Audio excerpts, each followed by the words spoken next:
poursuivre la lecture d'un ouvrage que j'ai commencé à lire en ligne, en sachant que je ne le lirai pas complètement, parce qu'il y aurait quelque part une sorte de problématique à partir du moment où un ouvrage se vend, se trouve sur le marché, c'est pour que les personnes l'achètent. Enfin, voilà. Donc je ne peux pas me permettre, moi, d'acheter le livre, certes, mais du coup, éventuellement de permettre à des tas de personnes de ne pas l'acheter en l'écoutant en ligne. Donc je ne lirai pas la totalité, comme j'avais commencé à lire un premier ouvrage qui s'appelle Le chemin le moins fréquenté, j'ai lu juste quelques parties, mais en fait, voilà, je pense que c'est vrai que c'est surtout peut-être pour donner envie aux personnes d'acquérir par elles-mêmes l'ouvrage concerné. Je pense que là, je suis un petit peu moins dans des créneaux répréhensibles. Je dis bien éventuellement. En tous les cas, donc pour La puissance du parler en langue, de Glenn Arekian, je vais devoir m'arrêter un instant pour... Je vais devoir m'arrêter un instant.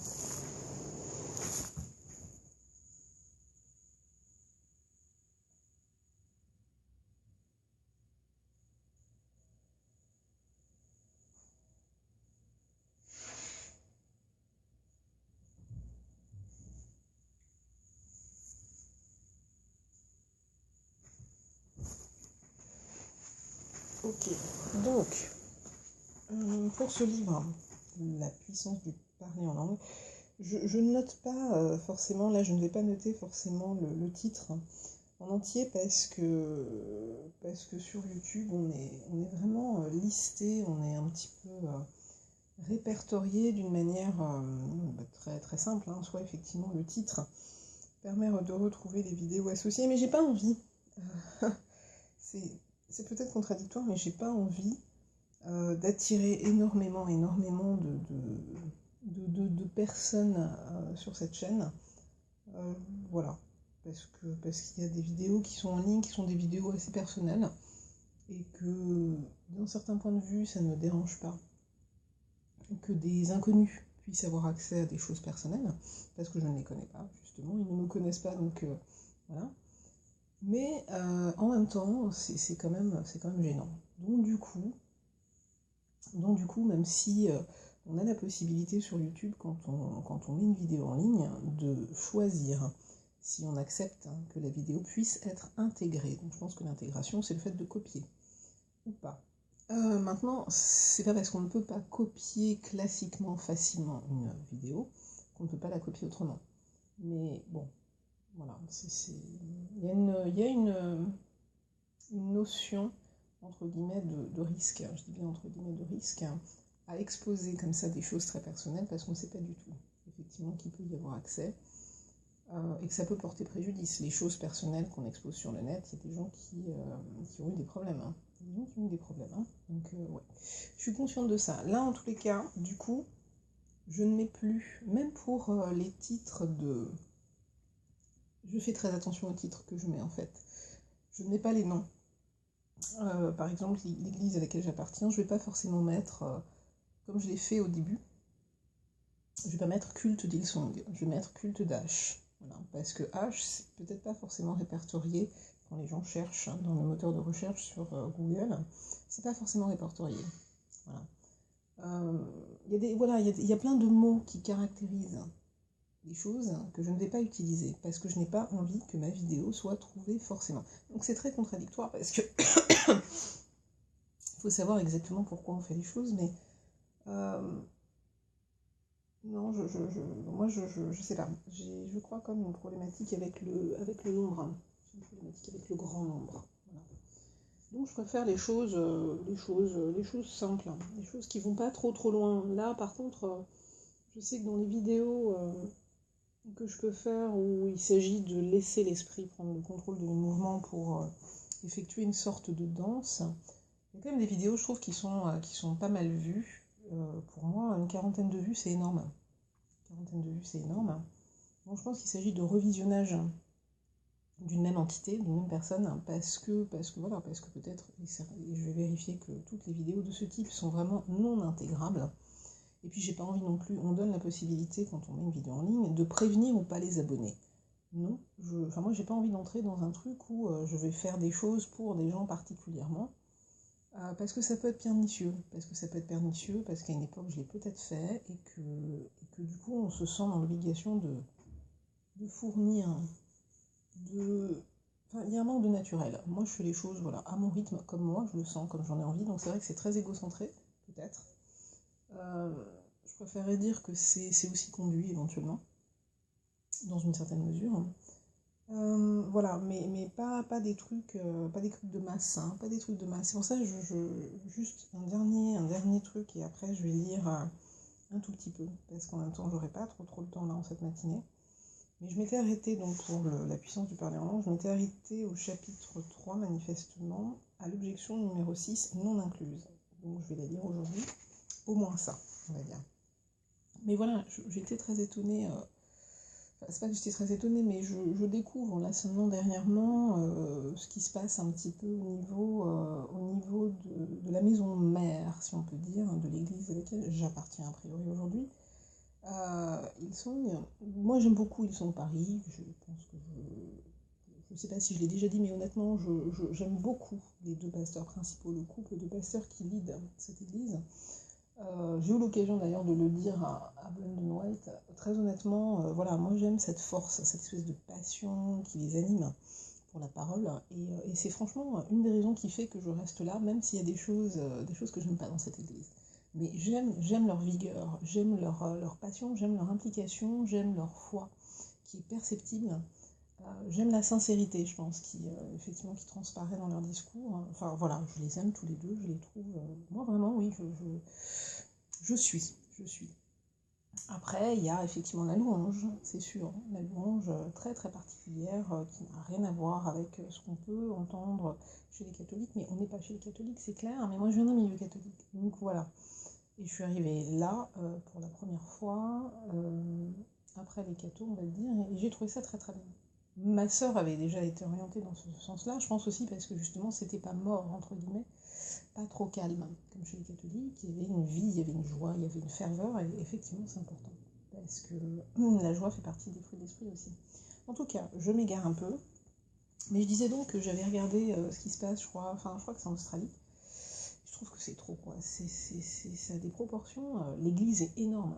Effectivement, il y a une vidéo qui s'appelle. J'ai oublié le titre, hein. Enfin, en tout cas, je l'ai mise en ligne sur ma page anonyme, encore une fois, de Facebook. Il n'y a absolument aucun ami, et une pauvre demoiselle rattachée à Hillsong avait dû me faire une demande d'ajout et je n'ai toujours pas répondu. Il faudrait que je lui réponde quand même pour lui expliquer que voilà, je n'accepte pas d'amis et pourquoi. Et même si c'est très désagréable à entendre, certainement, et à comprendre, parce que depuis le temps qu'elle m'a envoyé cette demande d'ajout, je n'ai toujours pas répondu, donc ça peut, alors que je continue à poster des choses postérieurement à cette date, donc c'est-à-dire que je suis passée sur ma page. C'est ennuyeux, c'est ennuyeux. Mais j'avais pris connaissance aussi de sa demande par mon mobile. Et c'est différent quand j'ai dû faire une fausse manip qui a annulé le truc. Et du coup, ça n'apparaît pas une fois rentré. Bien. En tout cas, les grosses proportions me, me dérangent. Et tout à l'heure, là, j'étais allongée après ma prière du matin. Et j'essayais effectivement de demander une direction à l'esprit, voilà, de lui demander de me guider, même si j'ai toujours ce doute par rapport à ce que j'entends. Mais parfois, je demande toujours confirmation. Est-ce que c'est bien ta voix? Et parfois, donc c'est confirmé, parfois ça n'est pas confirmé. Donc il faut que je fasse attention. Mais généralement, je demande aussi à confirmer par un parler en langue, parce que j'ai des réponses parfois qui sont en français. Alors, j'ai beaucoup aimé la réponse d'une jeune femme de l'église mardi dernier, celle qui me transmettait d'ailleurs la parole. J'aime beaucoup. J'aime beaucoup. Je trouve très jolie. Enfin, vraiment très. Enfin, j'aime beaucoup. Voilà, elle me rappelle ma cousine. Et je lui parlais de ça, donc de ces mouvements, de ces mouvements en tout cas, de danse, et aussi de ce contact avec l'esprit, de cette façon d'interroger. Elle m'a dit il y a différentes manifestations en gros. Et Dieu s'exprime à travers chacun de façon différente. Et enfin, grosso modo, c'est ce qu'elle m'a répondu, et j'ai beaucoup aimé cette réponse, qui veut dire qu'il n'y a pas de réponse standard. Donc il n'y a pas de c'est biblique ou c'est pas biblique. En gros, oui, il y a des choses qui sont bibliques, qu'on voit dans la Bible, mais il y a des choses qui ne le sont pas, et pourquoi ne seraient-elles pas forcément le fait de Dieu? Parce qu'elles n'ont pas été retracées avant? À chacun peut-être son parcours, ça c'est clair, à chacun une façon particulière de l'esprit d'habiter, une façon particulière de l'esprit de s'exprimer en fonction des caractéristiques de la personne, en fonction de ses goûts, en fonction de ses capacités, en fonction de plein de choses. Donc oui, je suis tout à fait satisfaite par cette réponse, même si effectivement ça va dans le sens de ce que je vis et de ce que j'expérimente avec l'esprit, même si ça n'est pas tellement validé par des personnes autour de moi qui considèrent que ça n'est pas biblique, hein, et qu'en gros, non. Eh bien moi je continue, et ce que j'ai cru percevoir tout à l'heure m'a un peu intriguée. C'est que, bon, j'ai dû commencer en demandant, voilà, quelle est ma part, Seigneur, qu'est-ce que je dois faire, quel effort veux-tu que je fasse pour entrer effectivement dans ma destinée avec toi, parce que j'ai bien entendu que les choses ne sont pas forcément toujours automatiques. Il y a des choses qui peuvent se faire automatiquement et des choses qui ne sont pas forcément systématiquement automatiques. Donc je dis, quelle est ma part? Dis-moi, montre-moi, permets-moi de discerner les efforts que je dois faire sur quel terrain pour effectivement quitter complètement l'esclavage dans lequel j'ai pu être, hein, pour vraiment rentrer dans ma destinée avec toi. Et je sais que je l'ai à Belle, c'était vraiment l'année dernière quand elle était venue, il faudra que je retrouve le mois où elle était venue avec son mari et où elle avait transmis la parole. J'avais beaucoup aimé son enseignement sur le jump out the narrow and jump into the wide. C'est vraiment sauter en dehors de ce qui est étroit pour sauter dans ce qui est vaste, parce que Dieu a pour nous des espaces vastes. Voilà. Et il n'a pas du tout envie effectivement de nous limiter à des choses étriquées.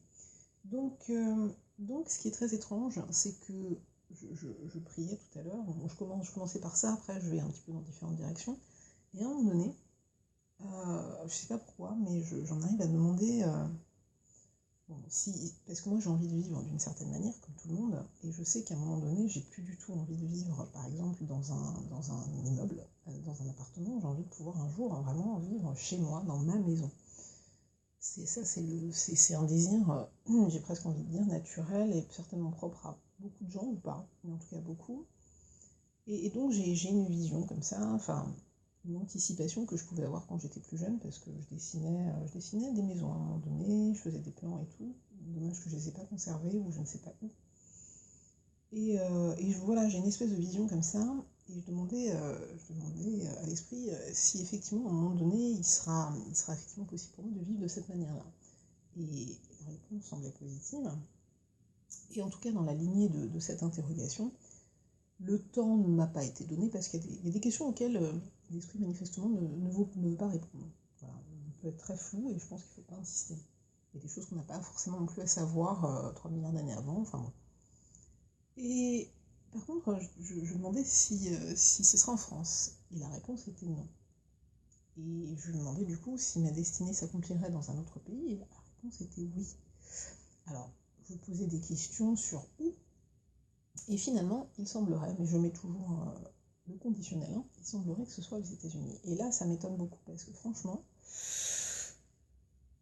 comment dire? Non, les États-Unis, alors c'est vrai qu'il y a un côté magnifique, les grands espaces, les grandes rocheuses, etc. Ça, c'est super. Mais vraiment, le côté vaste, bah justement, oui, là, on est dans le vaste, hein. Je pense que pour les Américains, la France, Paris, c'est petit. Mais il y a le côté vaste qui me convient bien, parce que le vaste fait partie des caractéristiques qui, pour moi, sont importantes. J'ai besoin d'espace. J'aime l'espace, j'aime avoir des vues larges. Je n'aime pas dans la rue marcher avec des gens devant moi qui me bouchent la vue. J'ai besoin de ça. J'ai besoin de voir large. Et j'aime les places que j'aime le plus sont sur Paris des lieux où on voit vaste. J'aime par exemple n'habiter pas trop loin du Louvre, avec donc toutes ces bâtisses autour de la pyramide du Louvre qui sont magnifiques. Il y a toute une cour qui est énorme et qui constituait les anciennes habitations de... Alors je sais plus si c'est Louis XVI ou Louis XIV, enfin bref, le roi Soleil il me semble, enfin, je sais plus, peu importe. Celui qui a fui pendant la Fronde à Paris et qui a été habité à Versailles et qui a nourri une espèce d'horreur de Paris d'ailleurs suite à la Fronde, je sais plus en quelle année. En tout cas, donc j'aime ce qui est vaste, j'aime les espaces vastes, ça je vais pas me cacher là-dessus. J'aime ce qui est vaste, j'aime avoir vraiment des vues qui vont loin et pas de foule, hein, pas de foule dessus. Enfin, j'aime ce qui est vide et ce qui est vaste. Comme je me serais très bien vue arpenter le désert ou aller effectivement sur des glaciers, etc. Des espaces vastes et vides. Moi, j'aime ça. Bien, maintenant, oui, les États-Unis peuvent offrir ça, certes, mais en même temps, les États-Unis, c'est comme pour moi le pays du capitalisme triomphant et j'ai horreur de ça. Il n'y a aucune sécurité, effectivement, dite sociale. Les gens, quand ils n'ont pas d'argent, crèvent, tout simplement. Enfin, ça, par contre, pas du tout, quoi.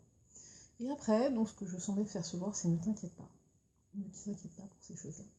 Voilà. Donc, on verra. Et puis, c'est pas défini, clairement, dans le temps. Donc, on verra, mais voilà, je le dis juste là. Et toujours, je ne suis pas entrée dans la lecture de mon objection numéro 6 de la puissance du parler en langue, et j'y viens.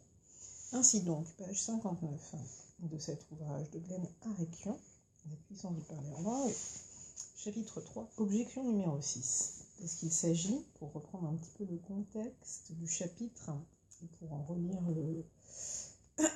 voilà, chapitre 3, l'impasse de la doctrine cessationniste. Objection numéro 6, tous parlent-ils en langue? Les cessationnistes tirent une grande fierté de ce verset emblématique qu'ils aiment à citer.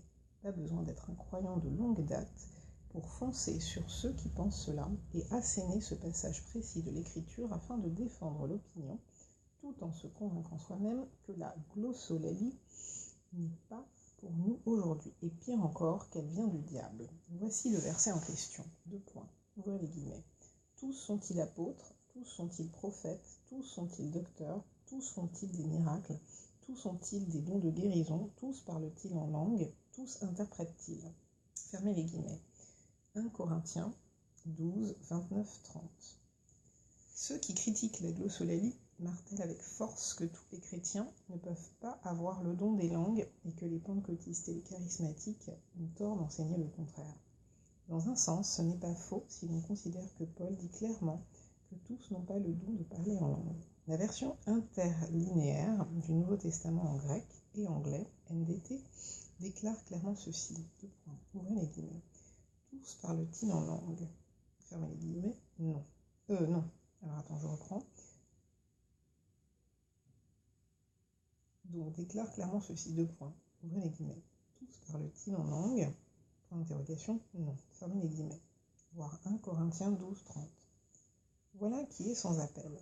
À première vue, nous pourrions penser que le parti des opposants a raison et qu'il existerait une contradiction dans le plaidoyer vibrant et zélé des pentecôtistes et des charismatiques en faveur des langues pour tous. Cependant, après une courte étude et en faisant bien la part des choses dans la parole selon les instructions de Paul, on comprend le contexte du passage et on saisit qu'il existe une distinction entre le don de proclamation en langue pour le ministère et les langues comme langage de prière personnelle. Non, je lis là, j'enregistre. La glossolalie se divise en 2 catégories distinctes. Pour répondre correctement à cette question, il faut revenir à 1 Corinthiens 12, si particulier. Ouvrez les guillemets. Pour ce qui concerne les dons, entre guillemets, spirituels, je ne veux pas, frères, que vous soyez dans l'ignorance. 1 Corinthiens 12, 1. Il existe plusieurs mots pour traduire le mot « don » dans le Nouveau Testament qui sont phanérosis, P-H-A-N-E-R-O-S-I-S, charismata et domata. Dans 1 Corinthiens 12, 1, le mot employé est pneumatikos, signifiant, entre guillemets, qui implique le spirituel et le surnaturel. Une fois de plus, si vous vous reportez à votre version officielle, vous noterez que le mot « don » est entre parenthèses, indiquant qu'il n'apparaît pas dans le contexte original, mais a été mis là par le traducteur pour aider à la compréhension. Ce qui, ici, comme dans bien des cas, est un échec. Bien, une pause dut être faite, et je reprends. Une fois de plus, si vous vous reportez à votre version officielle, vous noterez que le mot « don » est entre parenthèses, indiquant qu'il n'apparaît pas dans le texte original, mais a été mis là par le traducteur pour aider à la compréhension. Ce qui ici, comme dans bien des cas, est un échec. Ce chapitre et les 2 suivants dans cet épître traitent plus que du sujet des dons. Il aborde également les ministères, les motivations et le rôle que joue le surnaturel dans le fonctionnement d'une église. Il évoque également les langues comme langage de la prière et comme don de proclamation, accompagnée de l'interprétation pour l'édification de l'Église. Les deux sont très différentes. Dans ce verset en particulier, Paul fait référence à des dons liés à un ministère public exercé au sein de l'Église. Il ne parle pas des langues comme signe premier du baptême dans l'esprit, comme langage intime utilisé pour la prière ou la dévotion. Le langage de la prière est pour l'édification personnelle, alors que le don de proclamation en langue est utilisé dans le cadre du ministère. Regardez attentivement la façon dont Paul s'exprime sur le parler en langue dans sa lettre aux Corinthiens. Il utilise des expressions, entre guillemets, diverses, sortes de langues et, entre guillemets, des diversités de langues, c'est-à-dire de différentes espèces signifiant par là des langues inhabituelles, voir 1 Corinthiens 12. Les langues habituelles, celles qui entrent dans la norme, seraient la langue de la prière. Mais le don de proclamation en langue, dont Paul parle ici, est du même ordre que 8 autres dons que de toute évidence tout le monde n'a pas reçu. Le parler en langue classique est un langage qu'aucun homme ne comprend ni ne peut interpréter. Ainsi, quand Paul pose la question, entre guillemets, tous parlent-ils en langue, fermez les guillemets, il fait effectivement référence à la manifestation publique du don des langues qui rend une personne capable, si elle a reçu le don d'interprétation, de révéler le sens de ce qui a été dit en langue, afin d'édifier la congrégation. Il est évident que tout le monde n'a pas reçu ce don, de même que tous dans une église ne peuvent prétendre être apôtres, prophètes ou docteurs. Paul ne faisait donc pas du tout référence aux langues personnelles utilisées pour la prière et la dévotion. Objection numéro 7. Les langues sont une pratique égocentrique et ne sont d'aucun bénéfice pour l'Église. Une autre pique lancée par le clan des détracteurs, les langues ne servent qu'à l'édification personnelle et pas à l'édification de l'Église. Elle amène donc une pratique égocentrique et vaniteuse ne reflétant pas les vertus de Christ.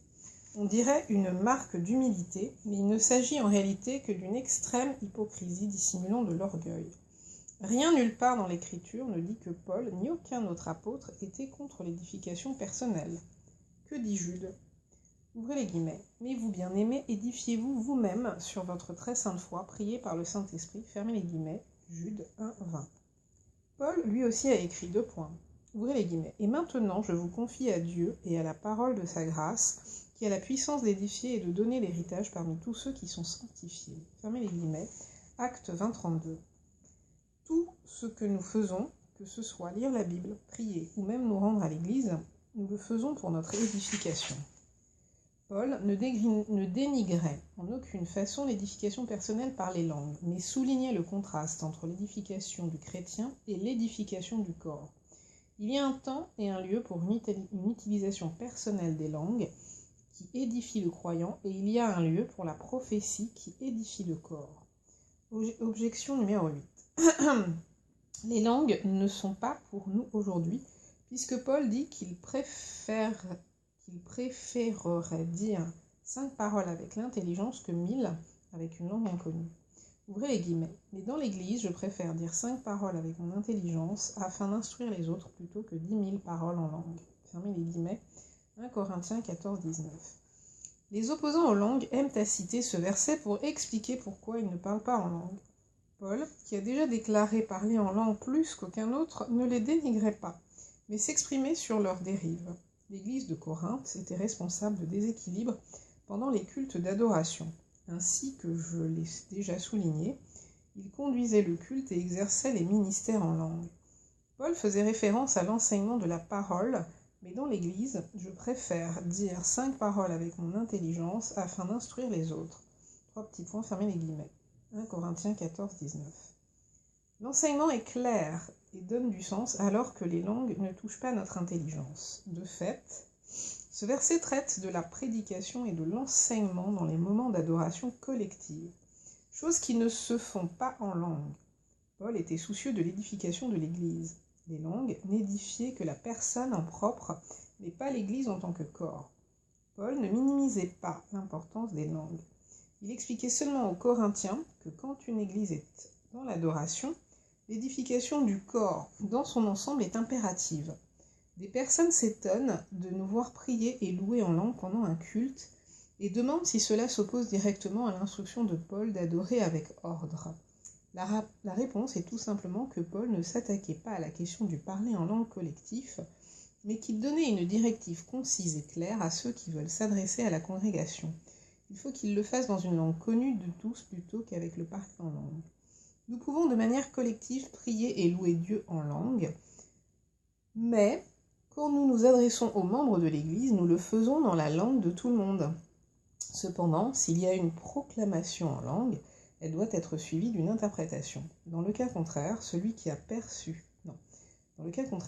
reçu le message en langue devrait se taire ou prier pour être capable de l'interpréter.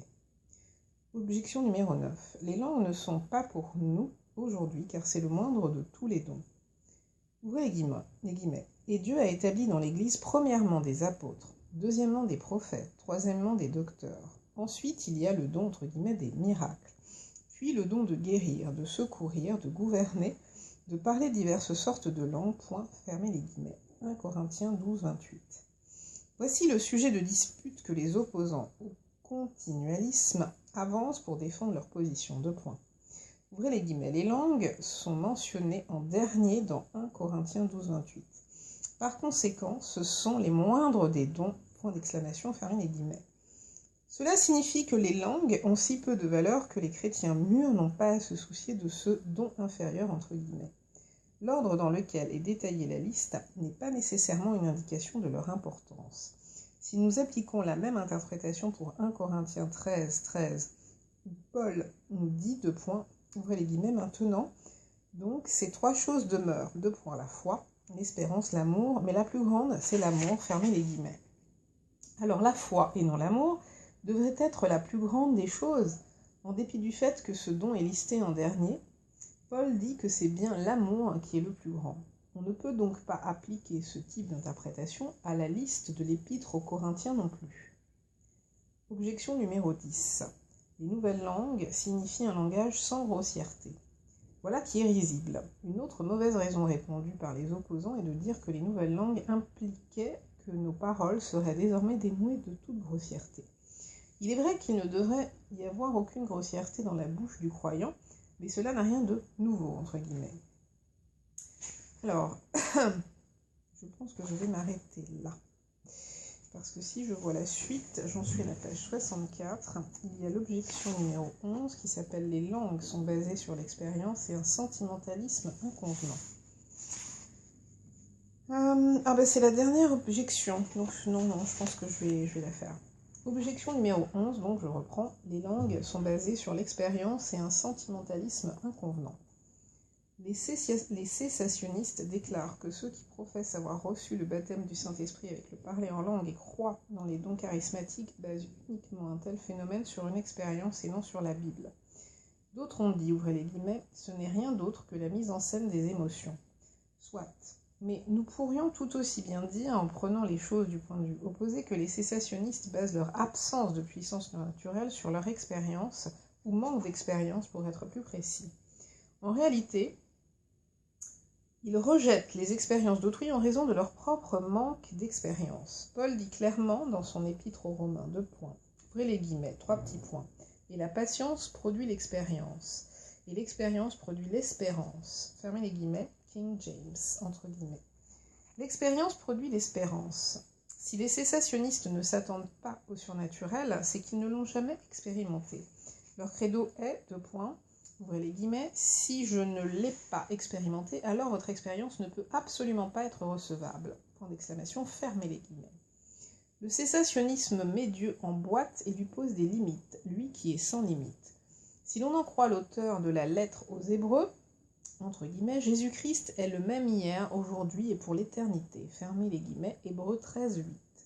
Et le prophète Malachie a révélé, ouvrez les guillemets, moi le Seigneur je ne change pas. Fermez les guillemets, Malachie 3, 6, français courant. Le cessationnisme est fondé sur l'incrédulité et constitue une pitoyable excuse au manque de puissance. Les disciples auraient pu avancer la même excuse face au garçon épileptique dans l'évangile de Luc. 2 points. Ouvrez les guillemets. Il appela les 12 et leur donna la puissance et l'autorité sur tous les démons, ainsi que le pouvoir, entre guillemets, de guérir les maladies.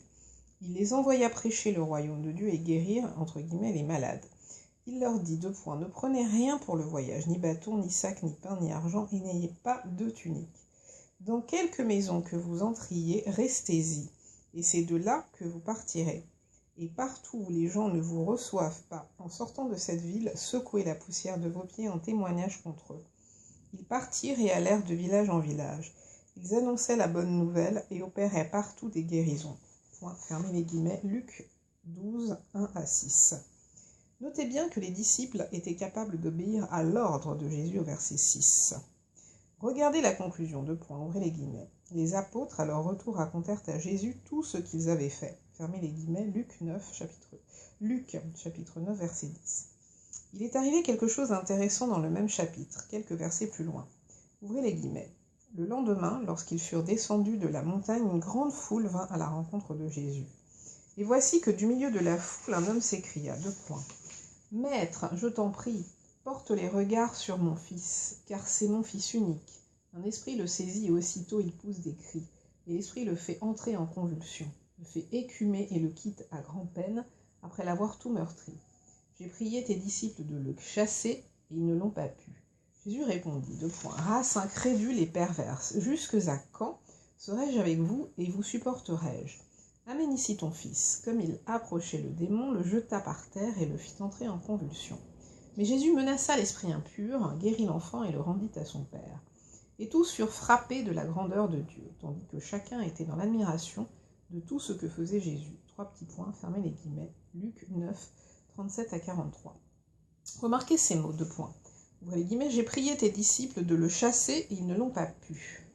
Fermez les guillemets, Luc 9, 40. Quelque chose a cessé de fonctionner entre le verset 10 et le verset 40, qui les empêchait d'agir comme auparavant. Le miraculeux qui venait de se manifester abondamment n'opérait plus. Ils auraient pu avancer toutes sortes d'excuses, se comporter comme des sésationnistes et dire, ouvrez les guillemets, c'était il y a 2 semaines ou 2 mois, mais ces dons ne sont plus pour nous aujourd'hui. Fermez les guillemets. Mais ce n'est pas ce qu'ils ont fait. La parole dit, ouvrez les guillemets, quand Jésus fut rentré dans la maison, ses disciples l'interrogèrent en privé. Pourquoi n'avons-nous pu chasser cet esprit? Fermez les guillemets. Marc 9, 28. Ils comprenaient que le problème venait d'eux. En réalité, le Seigneur a appelé cela de l'incrédulité. Et c'est exactement ce qu'est le cessationnisme. Celui-ci n'est pas le porte-parole de la vérité comme il voudrait le faire croire. Le dilemme auquel les cessationnistes sont confrontés aujourd'hui est leur prétendue recherche absolue de la vérité dont ils se sont fait les chantres. Si cela est vrai, alors ils doivent même mettre... Si cela est vrai, alors ils doivent mettre la même énergie à étudier avec honnêteté la glossolalie et les charismes. Ils doivent effacer de leur propre rang le mépris, les contre-vérités et les tromperies à l'égard du continuationnisme. Notre Seigneur a dit, ouvrez les guillemets, vous annulez ainsi la parole de Dieu par votre tradition que vous vous êtes donnée. Et vous faites bien d'autres choses semblables. Fermez les guillemets, Marc 7, 13. Il s'agissait en réalité d'une réponse en forme de reproche faite aux pharisiens et aux scribes. Ouvrez les guillemets. C'est en vain qu'ils me rendent un culte, en enseignant des doctrines qui ne sont que préceptes humains. Vous abandonnez le commandement de Dieu et vous tenez à la tradition des hommes. Il poursuivit. Vous rejetez bel et bien le commandement de Dieu pour garder votre tradition. Car Moïse a dit, honore ton père et ta mère, et, celui qui maudira son père ou sa mère sera puni de mort.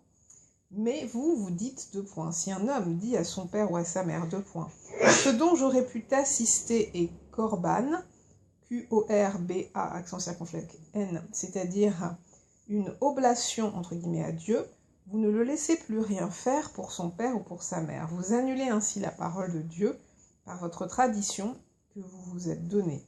Et vous faites bien d'autres choses semblables. Fermez les guillemets, Marc 7, versets 7 à 13. Notez les mots choisis par le maître, entre guillemets, voire Marc 7, 7 à 8.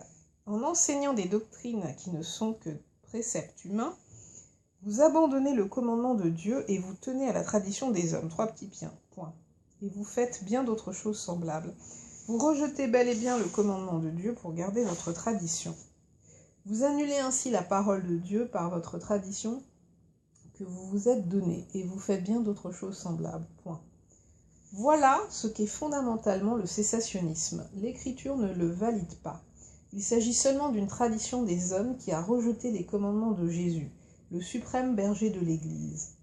Le cessationnisme est en rébellion contre les décrets absolus de Dieu.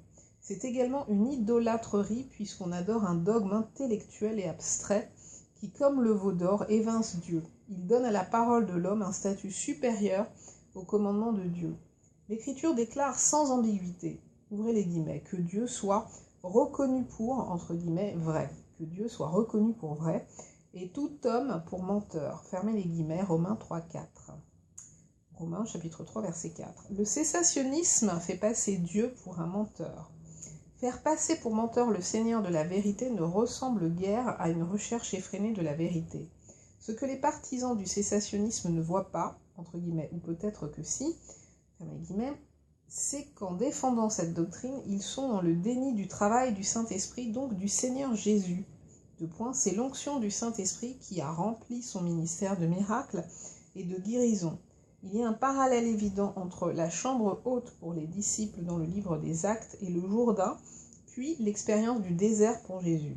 Pour chacun, il a fallu d'abord être oint de puissance par le Saint-Esprit avant d'exercer un ministère surnaturel.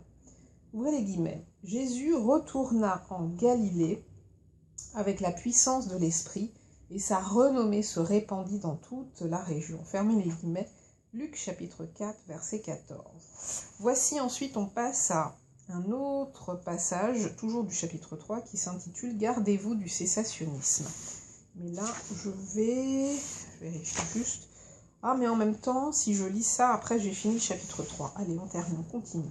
« Gardez-vous du cessationnisme. Le Seigneur nous a également avertis. » Ouvrez les guillemets. Jésus leur dit, « Gardez-vous attentivement du levain des pharisiens et des sadducéens. » 3 petits points. Alors, ils comprirent qu'il avait dit de se garder non pas du levain du pain, mais de l'enseignement des pharisiens et des sadducéens. Point, fermez les guillemets. Matthieu, chapitre 16, versets 6 à 12. Non, versets 6 et 12. Du temps de Jésus, les pharisiens et les sadducéens étaient les deux principaux groupes religieux. Les sadducéens ne croyaient pas beaucoup au surnaturel. Le cessationnisme, avec son manque de puissance surnaturelle, est absolument dans le droit fil de la pensée des sadducéens. Paul dit, ouvrez les guillemets, un peu de levain fait lever toute la pâte, fermez les guillemets. Galates, chapitre 5, verset 9.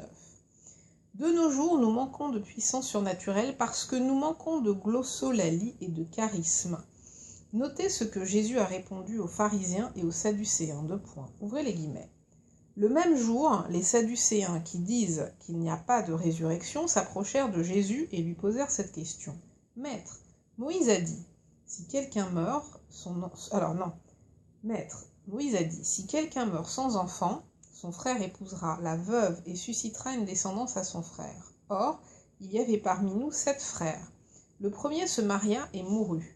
Et comme il n'avait pas d'enfant, il laissa sa femme à son frère. Il en fut de même du deuxième, puis du troisième, jusqu'au septième.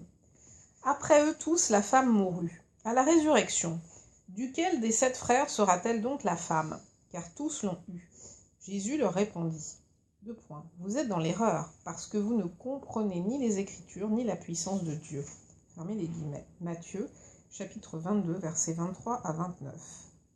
Les Sadducéens ont posé une question apparemment très intelligente et du point de vue de l'exégèse délicate. Ils voulaient légitimer le fondement de leur doctrine basée sur l'incrédulité.